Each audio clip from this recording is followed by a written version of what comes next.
بسم اللہ الرحمن الرحیم۔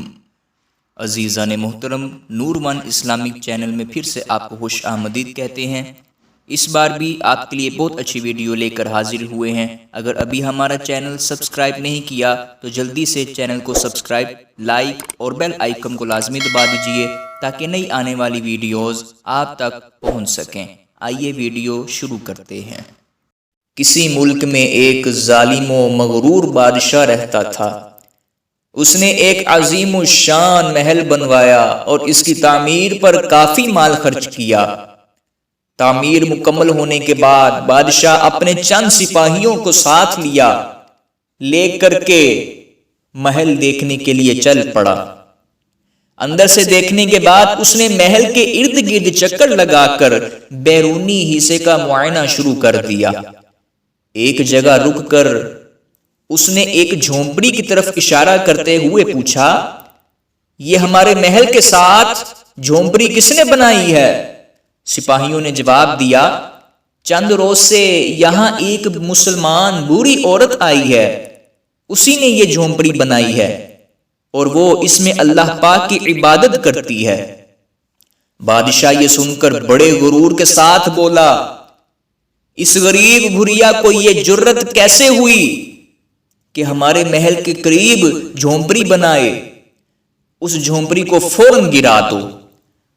تو بادشاہ کا حکم پاتے ہی سپاہی جھونپڑی کی طرف بڑھے۔ بھریا اس وقت وہاں موجود نہ تھی۔ سپاہیوں نے آن کی آن میں اس غریب بھریا کی جھونپڑی کو ملیا میٹ کر دیا۔ بادشاہ جھونپڑی گروانے کے بعد اپنے دوستوں کو ہمراہ لیے اپنے نئے محل میں چلا گیا۔ جب بھریا واپس آئی، اپنی ٹوٹی ہوئی جھونپڑی کو دیکھ کر بڑی غمگین ہوئی اور یہ اسے معلوم ہوا کہ بادشاہ نے اس کی جھونپڑی گروائی ہے۔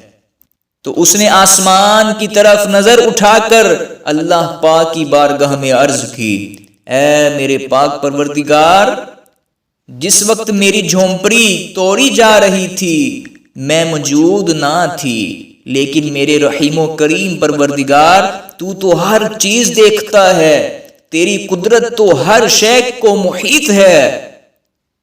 تیرے ہوتے ہوئے تیری ایک عاجز بندی کی جھونپڑی توڑ دی گئی۔ اس بڑھیا کی آواز، آہوزاری اور دعا قبول ہوئی۔ اللہ پاک نے حضرت سیدنا جبرائیل علیہ السلام کو حکم دیا کہ اس پورے محل کو بادشاہ اور اس کے سپاہیوں سمیت تباہ و برباد کر دو۔ حکم پاتے ہی حضرت سیدنا جبرائیل امی علیہ السلام زمین پر تشریف لائے اور سارے محل کو اس ظالم بادشاہ اور اس کے سپاہیوں سمیت زمین بوس کر دیا۔ بادشاہوں کی بکھڑی ہوئی ہڈیاں کہہ رہی ہیں نہ بننا کبھی حکمراں، احتساب اس کا گزرے گا تم پر گراں، حشر میں جب کہ جاؤ گے مر کر میاں۔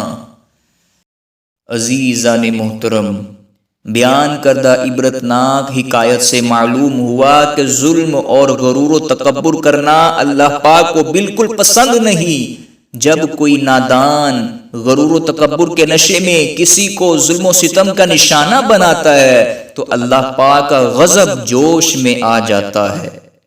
پھر ظالم چاہے کتنا ہی طاقتور کیوں نہ ہو، اسے آخرت سے پہلے دنیا میں بھی ظالموں کے لیے نشان عبرت بنا دیا جاتا ہے۔ بلا شبہ اس حکایت میں ان نادانوں کے لیے عبرت موجود ہے کہ جو کثرت مال و دولت، خاندان اور اعلیٰ منصب یا وزارت وغیرہ کے گھمنڈ میں لوگوں پر ظلم و ستم کرتے ہیں۔ ایسوں کو چاہیے کہ وہ قہر الہی سے ڈریں اور ظلم جیسی تباہ کن آفت سے فوراً توبہ کر لیں، ورنہ یاد رکھیے اللہ پاک ظالم کو مہلت دیتا ہے مگر جب پکڑ فرماتا ہے تو اس کی گرفت بڑی سخت ہوتی ہے۔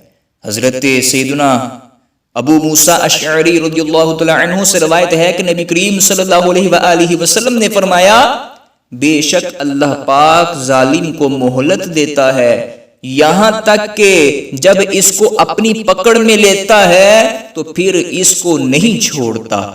یہ فرما کر سرکار نامدار صلی اللہ علیہ وآلہ وسلم نے پارہ 12 سورہ ہود کی آیت نمبر 102 تلاوت فرمائی۔ وَكَذَلِكَ أَخْذُ رَبِّكَ إِذَا أَخَذَ الْقُرَى وَهِيَ ظَالِمَةٌ إِنَّ أَخْذَهُ أَلِيمٌ شَدِيدٌ۔ ترجمہ کنز الایمان۔ اور ایسی ہی پکڑ ہے تیرے رب کی جب بستیوں کو پکڑتا ہے ان کے ظلم پر، بے شک اس کی پکڑ دردناک، کری یعنی سخت ہے۔